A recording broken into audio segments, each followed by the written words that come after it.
Ne demeure pas dans le froid pendant que tu as besoin de la chaleur. Aujourd'hui, nous allons parler de la fête de Saint-Valentin. Et avant de continuer, soyez les bienvenus sur notre chaîne Bonjour d'Atlanta. S'il vous plaît, aimez, partagez et surtout abonnez-vous. Moi, je m'appelle Lisette.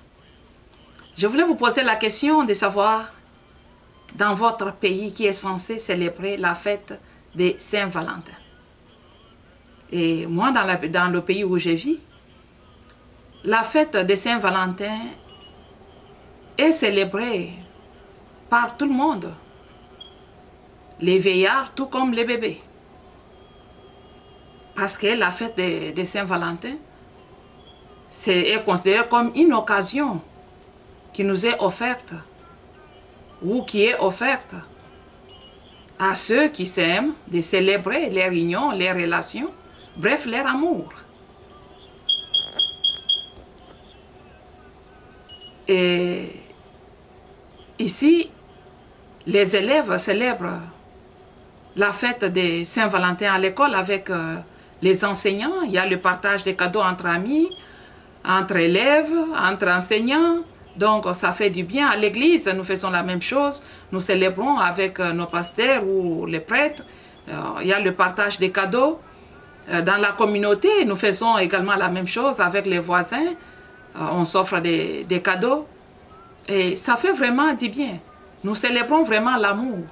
Pas seulement l'amour des amoureux, mais nous célébrons l'amour dans son sens propre. Nous célébrons vraiment l'amour vrai. C'est ça, l'amour. Nous célébrons l'amour. Vous savez, la vie tourne autour de l'amour. Dans chaque secteur, tout nage autour de l'amour. Que ce soit dans la famille, que ce soit au travail, tout, vraiment, j'ai dit tout, sur tous les aspects de la vie. Hein. Donc, la vie tourne réellement autour de l'amour. C'est pour cette raison que vous voyez qu'il y a les gens qui sont jaloux parce qu'ils manquent de l'amour ou ils ont de l'amour mal placé. Vous voyez qu'il y a des guerres parce qu'il y a certaines personnes peut-être qui sont jaloux des autres pays parce que leur pays est riche ou quoi que ce soit.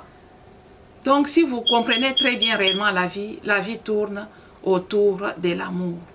Et des fois, il est difficile de savoir si réellement cette personne m'aime ou pas. Mais ce qui est vrai et ce qui doit être fait, c'est toi d'abord qui dois aimer. Parce que tu ne sauras pas réellement entrer dans le cerveau, dans le cœur de la personne pour savoir si l'amour que cette personne te donne est vrai ou n'est pas vrai. Et parfois, tu peux juger la personne et tomber de côté. Et pourtant, la personne t'aime réellement. Donc, il faut donner de l'amour vrai. Il ne faut pas juger. En cas d'amour, vraiment, on ne juge pas beaucoup. Si vous vous aimez, aimez. Si vous avez cette capacité, cette occasion de célébrer votre amour, célébrez. Ce n'est pas mal. Donc, aujourd'hui, c'est un lundi vraiment spécial. Je vois beaucoup de gens n'aiment pas le lundi. Moi, j'ai des enfants qui disent « Ah, mommy, I don't like Monday ». Mais aujourd'hui, déjà, à 3 h du matin, ma fille m'a réveillée. Elle me dit hey, « Maman, c'est lundi, hein, je dois aller à l'école. Et il faut nous conduire parce qu'on ne saura pas prendre le bus. » Et j'ai répondu à ma fille que « Mais moi, je n'aime pas lundi. » Ma fille me dit que mais non, mais ça c'est lundi spécial. Ce n'est pas lundi comme d'autres lundis. Moi j'ai déjà mes cadeaux que j'ai préparés. Il faut me conduire parce que je ne saurais pas tenir tout ce qu'il dit dans le bus. Ça m'a fait sourire. C'est pour cette raison que je te dis, toi qui me regardes, il faut célébrer l'amour. Avec tes proches, avec tes parents, avec tes frères et sœurs.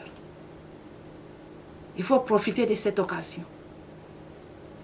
Ce n'est pas tous les jours que nous célébrons l'amour, mais quand on a l'occasion comme telle, il faut en profiter. Il ne faut pas passer à côté. Ça, c'est un jour spécial. C'est le moment qu'il faut faire voir à vos amoureux et amoureuses que vous les aimez réellement. Présentez vos cadeaux à vos femmes ou à à vos maris. Mais ici, je demande surtout aux hommes hein, d'offrir les cadeaux aux femmes. Les femmes attendent les cadeaux, il ne faut pas hésiter. Donc, offrez vos cadeaux à vos femmes, ça fait du bien. Célébrez votre amour. Rappelez-vous des jours, rappelez-vous de votre premier jour que vous vous êtes croisés. Rappelez-vous du jour-là que vous avez dit oui, ça fait vraiment du bien. Ici, aux États-Unis, les gens qui se marient ce jour, ils font leur mariage gratuit chez l'État. Ils ne sont pas chargés. C'est-à-dire qu'il faut profiter de cette occasion si vous vivez ici. Si vous êtes fiancé, allez faire votre mariage civil. Parce que vous allez faire gratuitement. L'État paye pour vous. Et ça fait du bien. Et d'ailleurs, ce jour, les gens qui sont des boyfriends, girlfriends profitent aussi pour s'engager. Donc, il faut profiter vraiment de ce moment. Il ne faut pas laisser ce jour passer seulement au coin. Mais il faut vraiment profiter de ce jour. Même si ton fiancé est loin de toi, ta femme est loin de toi, ça n'empêche, vous pouvez parler au téléphone. Ça n'empêche pas, tu peux célébrer avec ta famille, avec tes enfants. Donc, ne laissez pas ce jour passer seulement comme ça. C'est pour cette raison que je profite réellement de ce jour pour vous souhaiter bonne fête de Saint-Valentin dans votre famille, au travail, donc dans vos relations. Et même s'il y a des discordances entre ton mari et toi, ton mari ne te satisfait pas sur certains points, ma chérie, je te garantis qu'accepte de donner ta main à ton mari. Ça va aller. Profitez de ce jour. Vous savez, même si l'autre se retrouve dans la pluie, et toi tu es déjà sorti, tu es déjà sur le soleil déjà, il ne faut pas hésiter d'étendre ta main à la personne qui est encore dans la pluie. Parce que le fait que sa main et ta main vont se croiser, il y aura une création de l'arc-en-ciel, ce qui fait la beauté avec différentes couleurs de la vie. La vie est vraiment merveilleuse. Il ne faut pas laisser ce jour vous passer comme ça à côté, mais il faut célébrer. Moi, je t'aime beaucoup. Je t'aime beaucoup et je te souhaite. Je te souhaite quoi? Bonne fête de Saint-Valentin chez toi.